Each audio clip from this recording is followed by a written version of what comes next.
And we're back with some more oxygen not included on Rime. Today we're going to get started on the industrial brick, and the votes are in, and it was a huge swing in favor of a cold industrial brick. The reason being, well, this on the hot map I did a hot brick, so on the cold map I should do a cold brick. But the other general consensus was I should do a really, really, really cold brick because I have access to supercoolant. Now, I don't have a lot of supercoolant. I've been checking this out. So I've had to reactivate our little rocketry program and I'm sending a couple of rockets, one to go get some more supercoolant and the other one to go get some niobium. I want some space metals. I think that will help us out. Now, this area here I've cored out, and I've also taken on a few mods. One of them is the ability to deconstruct point of interest buildings. Oh, that makes life so much simpler. Goodbye, table. That's a piece of neutronium, and now it's gone. Actually, I wonder what it turns into. Oh, it just vanishes. Okay, that's reasonable. So here's where we're going to put together our little industrial brick. I'm not quite sure exactly how. You know what? I got an idea. There we go. We'll use that as the top of our industrial brick. I'm not even going to try sealing it off because we're going really, really cold. We're going to be going so cold, it's probably going to negatively affect the environment around it and make that even colder, which I'm okay with. That'll be fine. We'll do the same thing we did on the previous map, where instead of trying to seal the heat into places, we're going to just let the reverse of that. We're going to let the chill leak out of all of our areas. Though I might want to do some insulation around the sleeping quarters to stop my dupes freezing. Though I don't think that even will bother them too much. You know what? We'll find out as we go. This is going to be a little bit like the hot industrial brick in that I'm going to have to figure things out as I go along because I've never tried building one of these before. But either way, it should be at least a little bit of fun to figure out what kind of mistakes you can make making a cold industrial brick. If you have seen any of my other playthroughs before, you'd be familiar with this. It's just a metal refinery. That metal refinery is going to feed some petroleum around here to act as coolant, and it's going to produce steam that will go into the steam turbine.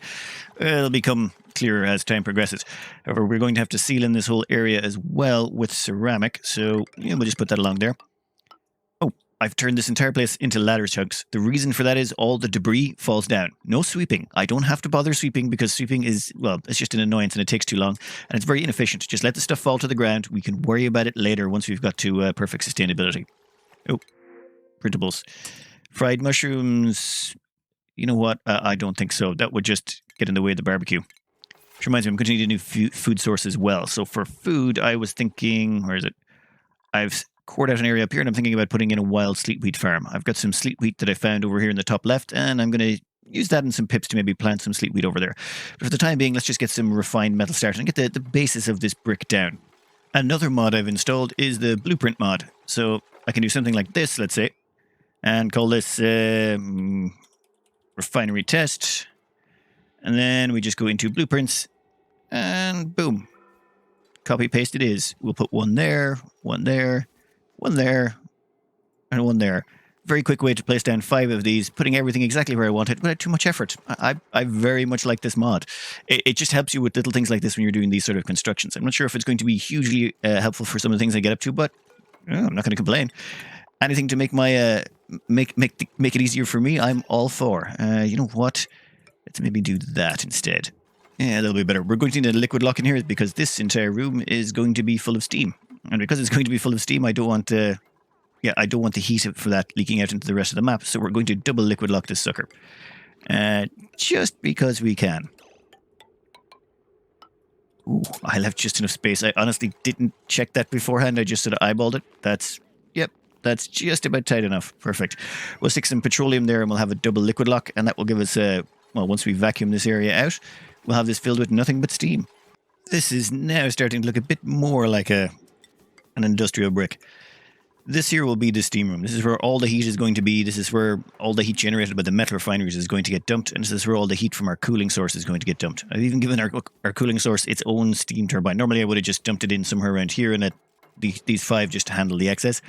But we're going to be running super coolant through this, so I kind of thought, you know what, let's give it its own turbine. We have all the space we could possibly need, and we can make this quite a big refinement area if we need to be. We've left ourselves plenty of room for expansion. There's even room over here if I want to put in the power brick that side, or maybe up top. You know what? Not going to worry about it for now. For now, we're going to finish sealing this in, and then we're going to start putting in the refinement floor. Once the refinement floor is in, I'm going to start refining metals. Currently, the only real refinement going on is, where is it? Yeah, gold. Gold is getting refined by these hatches here, which reminds me, It's time I cut them off. I'm not wasting any more resources on these. Ooh, there's a whole bunch of iron ore in there. You know what? No one cares. The iron ore, we're going to have plenty of it anyway, so we'll deconstruct those storage bins. That will cut off feeding for them and should hopefully free up a bit more labour. I want to get off this food source just because of the amount of labour required. I normally would go into slicksters, but in this instance, we don't have that choice. Not with the style we are going to be going with. So instead, it will be sleet wheat. But, no, wait, I'm getting distracted again. I'll finish this off first, then we'll get into the crops. This is going to look a little odd. These floors, I'm making them out of lead. Namely because they're conductive for temperature reasons. And then what we're going to do is we're going to run the cooling pipes here. These cooling pipes. It's going to go through this aquature. We're going to run them through the floor and cool down the room that way. This theoretically should give us some decent cooling. I'm only using granite for the time being, and I'm using radiant pipes up here made out of gold for around the steam turbines because the steam turbines will require a bit more cooling. However, the whole reason for all of this is we're going to be running supercooling through these pipes, and I want to make sure that we have some...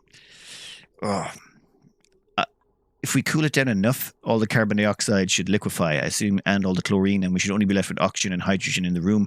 Should make things a lot simpler. So the plan is to run it like at minus 50, maybe minus 100 degrees, we'll see. And we'll see what kind of problems we're going to encounter, because as well as that, when we start putting in power buildings that put out water and carbon dioxide, they're going to come out as solid chunks. Yeah, things are going to get real complicated real quickly. With the basics in place, it's time to put in some of the power cabling. I'm going to just bootstrap it with some coal generators because, of course, I am. We're going to end up moving the oil refinery that's down here. That oil refinery is going to end up getting built into the industrial brick.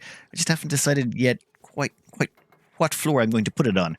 It is going to be on one of the floors. I just don't know which, and if we're going to chill it or not, because it does give out 70-degree natural gas. The natural gas comes out at 70 degrees out of that, so it will complicate things a bit. Now, what I'm doing right now is I'm just going to fill up all of these with petroleum. The liquid will just flow around, and we should be able to fill up all the loops and have a little bit of extra petroleum going around. Let's hope I didn't put in too much. You know what? It'll be fine. I'll figure it out. If anything goes wrong, I can always use plumbing to strip some of it out. We can finally seal this up, and I think it's time we put in some gas pumps here and started vacuuming this out. I want this whole area cleaned, and that's got to go as well. That should be fairly okay. There's only about 2 kilos of oxygen, 4 gas pumps, and that. Give it a cycle or two. That whole problem will take care of itself. And again, we could use small gas pumps. We could get all sorts of complicated, but I'd rather just burn the time. It's not like we're in a rush right now anyway. More slicksters. No, we're not going... Maybe we'll be using... You know what? No. We'll just take the pips. I'll worry about slicksters later on. I've been offered slicksters so many times. I never realized how much they come up. Or maybe I've just been lucky. Anyway, with all of... Oh, that's already a vacuum. Perfect. Let's check the gas overlays for a minute. Yeah, we got a vacuum in there. They'll get vacuumed out shortly, and then we're almost finished on the whole system. How many of these are prepped? Only one left to go. We'll delete the liquid bridge there, and that should allow that to fill.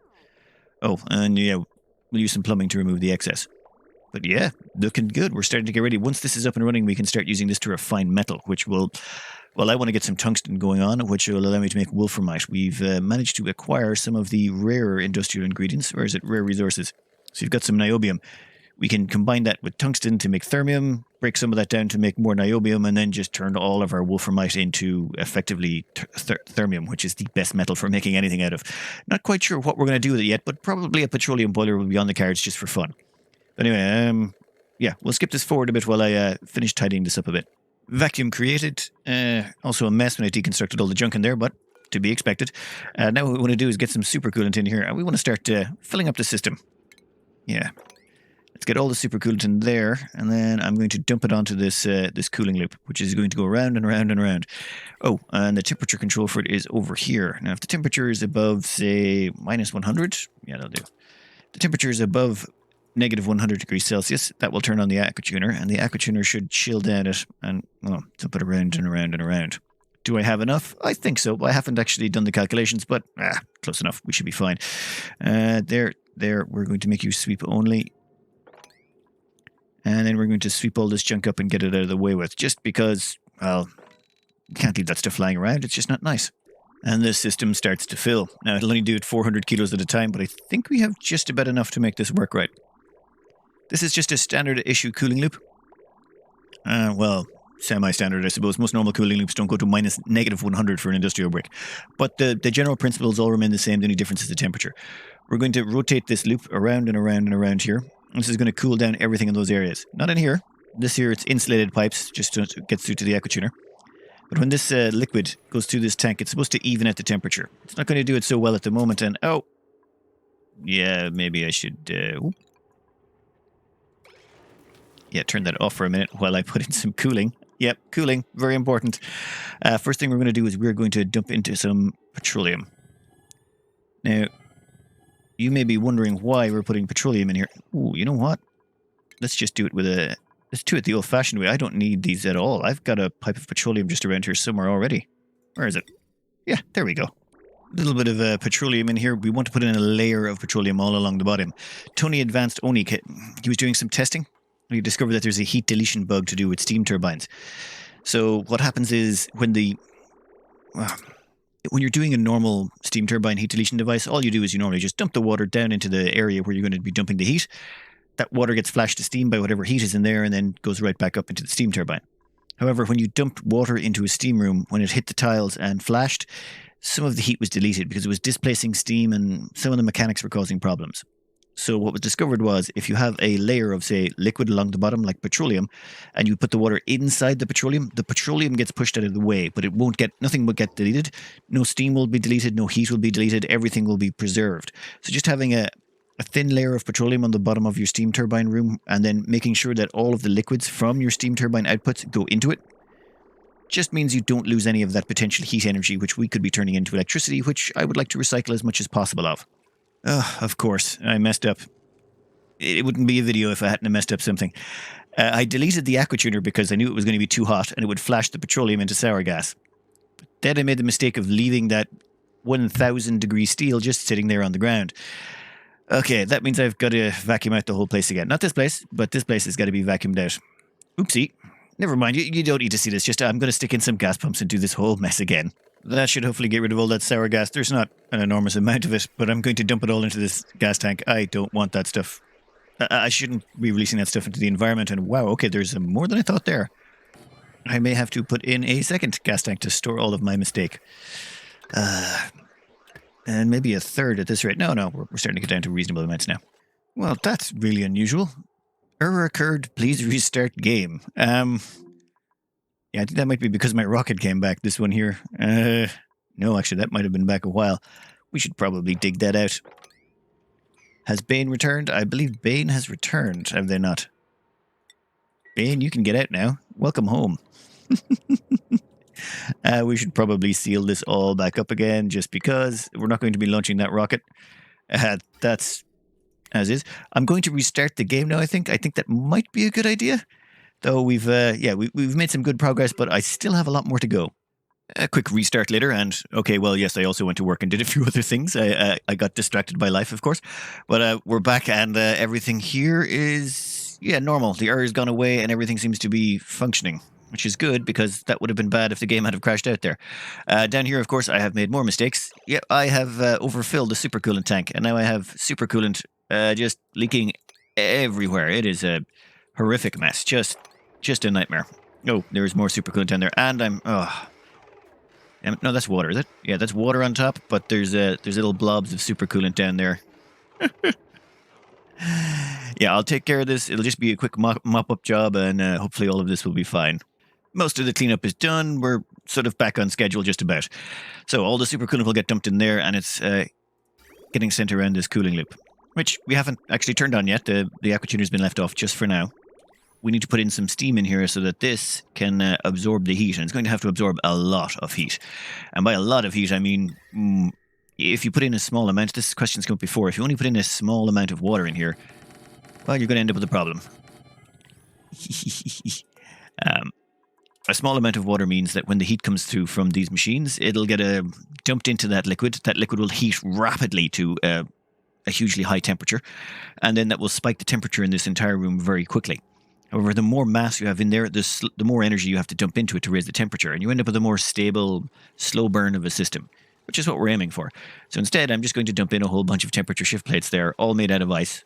That should easily allow me to get in the required amount of water without putting in too much or too little, or having to worry about using bottle emptiers. And also, it's really convenient because it measures out exactly how much I need. And the first one gets placed and it immediately melts. I'm sure that'll happen to a few more. Oh, actually, considering the temperature of that petroleum, probably quite a few more. And now on to my next mistake. I left the gas pumps in there.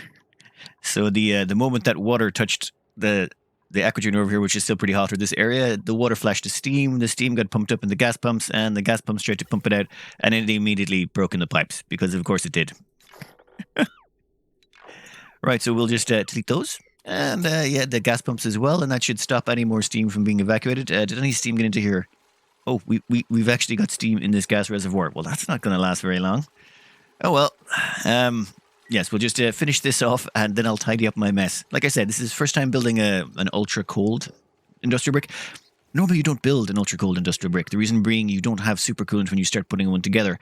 So it's not really an option. It's the same like building a petroleum boiler. Usually, you don't have access to space metals, which is why you use a volcano. We have access to all of those materials because we rushed rockets. So it's going to be interesting that we have all the late-game options available to us. True in smaller quantities than you'd like, but we do have those opportunities to make some of the more late-game stuff quite early on in the game. And there we go, ready to rumble, all the water stored up, everything sorted. All we need to do is start running metal to it. You know what? Wolframite to tungsten. I would like 5 tons of that stuff. Yeah, that would be nice. Oh, wait, I'm going to have to hook up some more power, aren't I? Well, I do have these to start, and you know what? We also need a bunch of other things. We're going to need some storage bins. The reason being, we want somewhere to store all the materials that are going to go into these. 1 second. That there is starting to look more like what we're normally used to. Bunch of storage containers to hold nearby materials, and then how's that looking? That should hopefully start up now if you can start to see this in action. Oh, we don't need those. Those can go. Ooh, another thing to be careful of. I've blocked the output pipes by leaving them full of petroleum. I filled up the whole loop as much as I could, but I wanted all that extra petroleum in there. Just, you'll see as it starts to run, that will get sucked in really quickly, and it will hopefully keep these running, give them more uptime. But not until I've removed that first piece of petroleum from the pipes that these things can actually function. Though we do have enough in here that we can start turning this on, so let's get let's start with -50 for now. The reason being, I've just realized these liquid locks over here probably won't last. I'll have to switch them out for something else, or I might have to just wall in the whole area. Reason being, crude oil freezes at -40. If I jump to -100, I'll probably solidify those pretty much instantly. And I'm also going to want to probably seal in that area. I think I've got most of it done, though I do want to get rid of all the junk that's in there before I seal it up. Anyway, let's skip it forward until some plumbing's been completed. And we have our first operation. There goes our first batch of petroleum. It's coming out, 75C. That is, wow, that's pathetic. What temperature is it even in there? Oh, it's in the 20 degrees? Who cares? Who cares? We've got it started up. We'll finally get some heat dumped in here. Eventually we'll have some steam, and this will start recycling and producing its own power. I might want to hook up a few more coal generators, or maybe just skip ahead and go straight for the crude oil. I think we're just going to go straight for the crude oil and hook up petroleum. I'm interested to see what happens when we have very, very chilly petroleum. Plus, we do have a storage tank of polluted water down here. You know what? We might expand this out a bit, and we can have a better catchment area. I might drop the polluted water out of this all the way down here and have a nice big catchment tank. There we go. That's starting to look more like it. Oh, and there's a hatch down here as well. You know what? You can stay. We have plenty of hatches. So I'll just have to place the power generator somewhere down low. I'm thinking maybe on this level. I've got a lot of room to work with this industrial brick, and I don't want to condense it up too much. I want to have plenty of space. So I think we put the power generation on this level, and maybe stick in the petroleum or the oil refinery. Yeah, we'll stick it in on, what was it, this level? Let me get started. Time to put together a quick oil refinery. This will only last until I get my hands on a petroleum boiler. Yeah, we're going to stick together a petroleum boiler after this. I just want to get this started so I can start refining some of the better metals. What are we missing here? Wolframite to tungsten is going ahead strong. We now have the option for thermium to niobium. The reason being, where did we put this? Up here. Yeah, I've been refining thermium. You just take niobium, you combine it with, 5 kilos of niobium, combine it with tungsten, and you get 100 kilos of thermium. And thermium is incredibly useful. Just, if you've used thermium before, you know exactly why. Where is this? Say, thermium here has an overheat temperature bonus of plus 900 C. 900. To put that in perspective, steel has a plus 200. So that's a 700 on top of that. That means you can run an aquatuner up to 1,025 degrees without it overheating.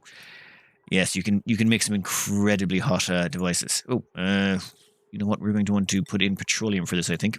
I want petroleum in here because, well, I'm worried about this freezing over, and I still need duplicants to be able to get in and out, at least until we automate the production of petroleum. And to do that, I think we'll, you know what, we'll deconstruct that tank, and that will give us a nice big blob of petroleum to work with. Oh, as you can see here, Deadpool here is about to deconstruct this tank, and when they do, all of that petroleum just falls on the ground as a big ball of petroleum. Perfect. So this will give us our liquid lock here. Once that's finished, we can seal it up this side, and I think we're going to put our power generation off to here. So to make things more fun, I've complicated the whole scenario by, well, I want to put a temperature-controlled shift plate through there. I want to put the joint, heavy conductive joint plate through this wall, but I don't want to let any heat through. So we're going to put in a little gas pump. We're going to create a little vacuum seal here. You know what? We might want to put those in at the bottom as well. That will all become clearer as time goes by. This we are going to take, and we are going to make some copies of that. Oh, wrong one. Power, please. Heavy watt joint plate. We will rotate you and connect you all the way up. We are going to have heavy watt wire all the way around through this, just to make sure we get everything right. And it's also more convenient. It's sort of nice that we haven't got it to decor at all so far. It means I don't have to care about keeping my duplicants' morale levels up by feeding them high or keeping them out of negative decor areas. Might be something I do more in future. Anyway, we'll let this finish off, and then once it's sealed up, we can start putting in some petroleum generators along here, and maybe extending this cooling loop. Right now, the cooling loop is only going through here, and as you can see, it's down to minus 50 already, which is perfect. It's perfectly reasonable. What is that in the ground? That's carbon dioxide. Yeah, the carbon dioxide is liquefying because it's too cold. Oh, perfect. If we get it cold enough, we could probably liquefy everything except the oxygen and the hydrogen. That would make for a very simple gas management system. Yeah, everything else is liquid. Only thing left that's gas is oxygen and hydrogen. Ooh, actually, natural gas. Maybe we can get it cold enough to even liquefy natural gas. Nope, let's not get ahead of ourselves. Let's just set this up and see how we can get it running. While all that was going on, I forgot that my mods appeared to have disappeared. So I went back out and checked. I added a few mods when I was after the suggestions from the last video. One of the ones I added that I was just about to use was pliers. This one is so heavily recommended, it's unbelievable. It's probably the most recommended mod I've ever seen. Does it work? Liquid pipes? Ah, there we go. So it turns out you can just break those off. That allows that petroleum little blockage I'd created to fix itself. Kind of a nice little mod. That way you can always just, though, at the same time, you can just reconnect those. Just gives you a way to disconnect things remotely without having to go in and just delete one tile and then go back and have to do it all over again. Quite handy, I must say. I will be using that for a lot of my horrible mistakes that I go to make. You shouldn't be recommending these things to me. They're just going to make it easier for me to recover from my horrible mistakes. And no one wants that. Well, okay, I do. Oh, that's enough petroleum in there, is it? Yeah, I think we shall cut you off. You are sweep only from now on. Thank you very much. I have to bring the petroleum in here, but I need to plan... Well, I have to bring the crude oil in here, but I have to plan ahead just a little bit. The reason being, if I do make this place colder and colder, I don't want that petroleum freezing in the pipes. Once I hit sort of, when it's 100 or so, things are going to get uncomfortable. Like, for example, over here, the carbon dioxide is already starting to solidify, which is hilarious. Yes, I'll get to the point where eventually even the petroleum in the pipes and the crude oil in the pipes will start freezing, so I'm insulating all the pipes right now just to prevent that from happening in the future. Oh, and we can deconstruct that. We don't want you, and... Ah, how did petroleum end up down there? That should not have happened. Ah, damn it. This is the first mistake I've made to actually contaminate this oil biome. We'll fix it later. We don't have time for now. We want to concentrate on getting this up and running. I want to get these petroleum generators installed so we can stop worrying about power for a while. So, here's where our petroleum generators are going to go. And why is that not on? Oh, I need more gold. Do I? No. That'll be finished in a minute. Once that's in place and that's vacuumed out, we can put in the petroleum generators. And this is just a little vacuum seal area. I stuck that mini gas pump in there. It'll pump out the gas. That will make that a perfect vacuum, and there will be no temperature transfer between what's in here and what's out there. This is a fairly standard issue. There have been questions in the past about whether or not the heavy watt wire itself will act as a thermal conductor.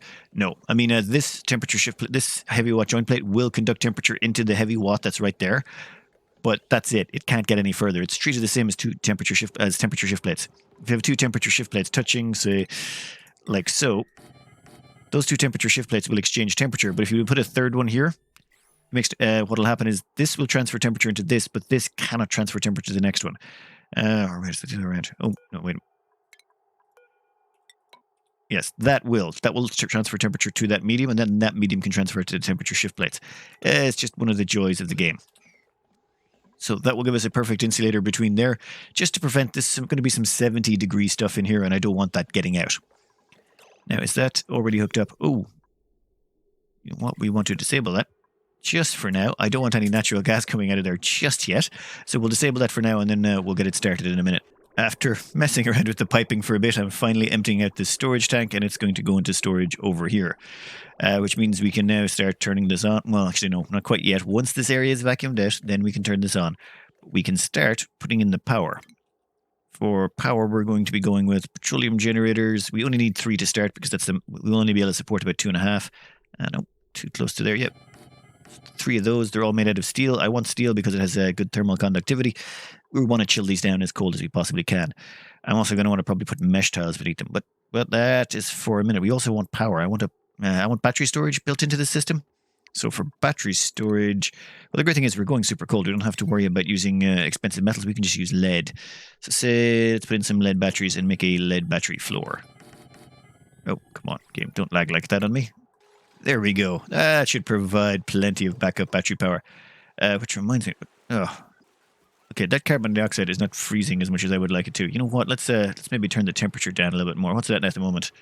Minus 60. Let's make that minus 70.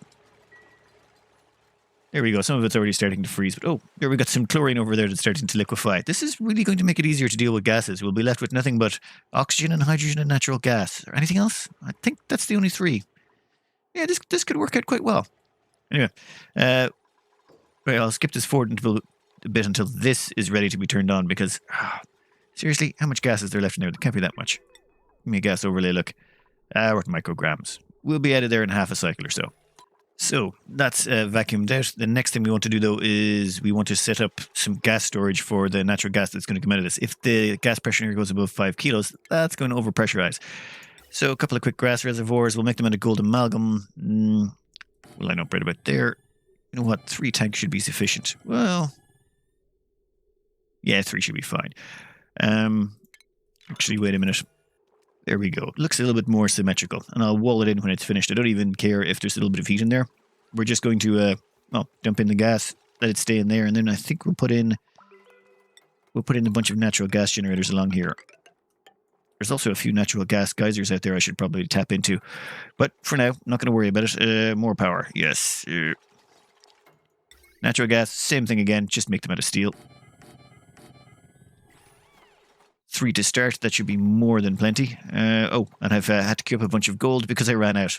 My bad, but otherwise I can't hook up these batteries over here. How much we got left? You know what, that's almost enough. Boom, there we go. That will connect most of those batteries at least enough to get us started because we're almost out of petroleum. Yeah, I should probably enable it. This, if the pressure is above 1 kilo, you can activate. Otherwise, don't. Enable building. And now we should have petroleum flowing, though I still haven't hooked up these generators. I need to hook these guys up to a battery. So we're going to have to run some automation down from up top. There we go. Some very, very long automation wires just to connect them up to those 2 batteries. But that should give us at least some control over these, at least for a while. Then we're going to want to hook up the petroleum. Ooh, you know what? I might want to make this more of a priority flow. Let me think about this for a second. There we go. We'll have a liquid bridge pull petroleum off this line, meaning this will be the primary consumer of petroleum, if it's necessary. Otherwise, it can go up to the rockets up at the top of the map. Over here, I've done the same thing as I did down below here. I've just set up 2 liquid tanks and a little bit of an overflow system. This just ensures that this only turns on when it's necessary. How are we actually looking on that front? I forgot the NOT gate again, didn't I? Forgot the NOT gate. Where are we on NOT gates? Oh, this is actually a good idea to demonstrate the power of the pliers. So we've got, say, a NOT gate here, and I want to stick that NOT gate on right about there. Unfortunately, the automation wire is going straight through both sections of it, which, well, that's a problem. So let's say I grab a pliers right here. Where did I put the pliers? And there we go. We've split it. Then we just put that in there. Boom. We didn't have to get any... Otherwise, we would have had to get a duplicate along, delete one of the automation wires, put in the NOT gate, and then replace the automation wire we just removed. That just does it instantly. Problem solved. It just saves on a little bit of micromanagement that's really unnecessary, in my opinion. Though, not going to complain. The old system is fine. It's just that one makes it so much simpler. You can't really imagine living without it after a while.